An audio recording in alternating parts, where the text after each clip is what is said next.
Hello students, I am Vijay Kumar Dikshit from Shahjahanpur, Uttar Pradesh, and I am quite well here and hope same for you. देखो बच्चों, आज मैं तुम्हें English language के बारे में बताने जा रहा हूँ।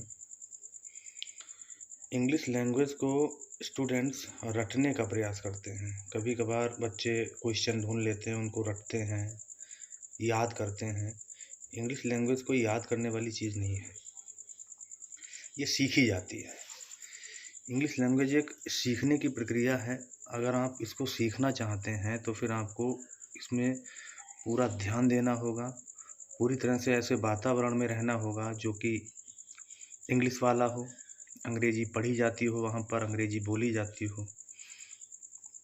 इंग्लिश कोई सब्जेक्ट नहीं है, ये एक लैंग्वेज है, एक भाषा है। जिस तरीके से हम हिंदी बोलते हैं, जिस तरीके से हम हिंदी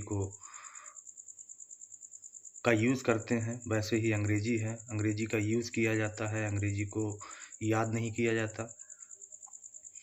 अंग्रेजी पढ़ने और सीखने के लिए हमें कुछ टॉपिक्स दिए जाते हैं जो बेसिक टॉपिक होते हैं, जैसे कि टेंस हो गया। टेंस को सबसे पहले हमें आना चाहिए। ग्रामेटिकल फैक्ट हो गया, ग्रामेटिकल फैक्ट आना चाहिए। और अंग्रेजी को सीखने के लिए सबसे बड़ी और मुख्य बात है, मेन पॉइंट आता है वोकैब का। अगर हमें तरीके से वोकैब तैयार है, हमारे दिमाग की डिक्शनरी जो है वो भरी हुई है शब्दकोश से, शब्दों से, तब हम अंग्रेजी को अच्छे से बोल भी सकते हैं, अच्छे से पढ़ भी सकते हैं और याद भी कर सकते हैं। कुछ स्टूडेंट्स ऐसे होते हैं जो इंग्लिश को, जैसे एस्से हो गए, जिसे निबंध कहते हैं, निबंध बच्चे सामने रख लेते हैं, उनको याद करना शुरू कर देते हैं। जैसे एप्लीकेशन हो गया, लेटर राइटिंग हो गई, एप्लीकेशन में ही आता है, जैसे लेटर में ही एप्लीकेशन आता है। ये सब चीज़ें हो गई। ये सब चीज़ें बच्चे याद करने की कोशिश करते हैं, लेकिन ये याद नहीं किए जाते। उनका बॉडी स्ट्रक्चर, उनकी हेडिंग्स सबको बना के अपने हिसाब से, अपने दिमाग के हिसाब से लिखा जाता है। जितना भी आपको लैंग्वेज आती है उस हिसाब से यूज़ करके, सेंटेंस का यूज़ करके, ग्रामेटिकल फैक्ट का यूज़ करके, कि ग्रामेटिकल मिस्टेक ना हो, वोकैब ना गलत हो, उसका यूज़ करके, टेंस का यूज़ करके, सेंटेंस ट्रांसलेशन का यूज़ करके हम इन सभी चीज़ों को लिखते हैं और बनाते हैं। काफ़ी बार देखने को मिलता है कि बच्चे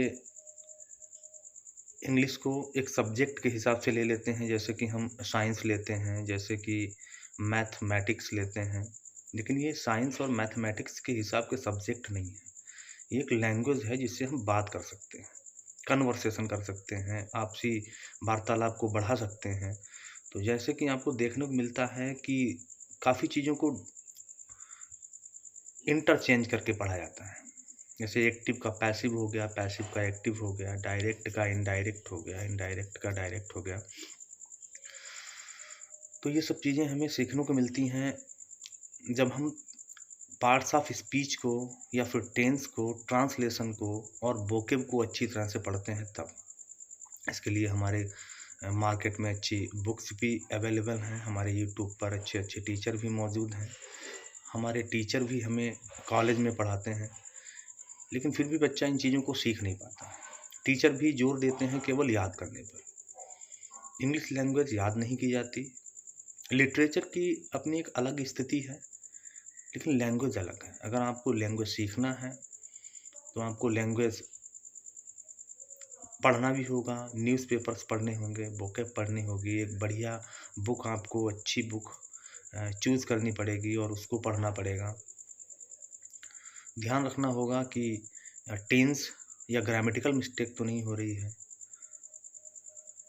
इंग्लिश सीखने के लिए पूरे तरीके से हमें आश्रित होना होगा इंग्लिश पर, because it is a language not a subject. हमें पार्ट्स ऑफ स्पीच तैयार करने पड़ेंगे। इसको पार्ट्स ऑफ स्पीच, हमने देखा है कि कुछ स्टूडेंट्स पार्ट्स ऑफ स्पीच की केवल डेफिनेशन को रट लेते हैं। जैसे नाउन की परिभाषा याद कर ली, noun is the name of any person, place और थिंग। क्या ये परिभाषा याद करके आज तक तुम्हें नाउन आया है? हमें प्रैक्टिकली पढ़ना होगा। नाउन को प्रैक्टिकली, प्रोनाउन को प्रैक्टिकली। प्रोनाउन क्या होता है? प्रोनाउन कुछ स्टूडेंट्स या कुछ टीचर्स उन्हें केवल सिखा देते हैं। प्रोनाउन किसी नाउन के स्थान पर प्रयोग किया जाने वाला एक वर्ड होता है, लेकिन नाउन को शुरू से नहीं लेते हैं। प्रोनाउन को, प्रोनाउन फॉर नाउन, ठीक है, फॉर मीन्स के लिए, नाउन नाउन के लिए। एक नाउन के लिए जो वर्ड यूज होता है वो प्रोनाउन होता है, एक सब्स्टिट्यूट होता है नाउन का ये। जैसे मोहन बाजार जाता है, वह वहाँ से सब्जियां लाएगा, तो मोहन यहाँ पे नाउन हो गया, और वह वहाँ से सब्जियां लाएगा तो फिर वह यहाँ पे क्या हो गया? प्रोनाउन। हमें पार्ट्स ऑफ स्पीच को ध्यान से पूरी तरह से पढ़ना पड़ेगा, सीखना होगा, याद नहीं करना है, डेफिनेशन याद नहीं करनी है। नाउन क्या है? नाउन दुनिया में जो कुछ भी हम देख रहे हैं सभी नाउन है। कुछ दिखाई भी नहीं दे रहा है वो भी नाउन है, जैसे गुस्सा, जैसे लेजीनेस, ये सब नाउन के अंतर्गत आता है। कुछ अब्स्ट्रैक्ट नाउन होते हैं, गुणवाचक संज्ञा के अंतर्गत आते हैं, जो दिखाई नहीं देते हैं, बस उन्हें महसूस किया जाता है। जो दिखाई दे रहा है वो सब नाउन ही है। जैसे ऊपर हम देख रहे हैं ये फैन है, ये नाउन है।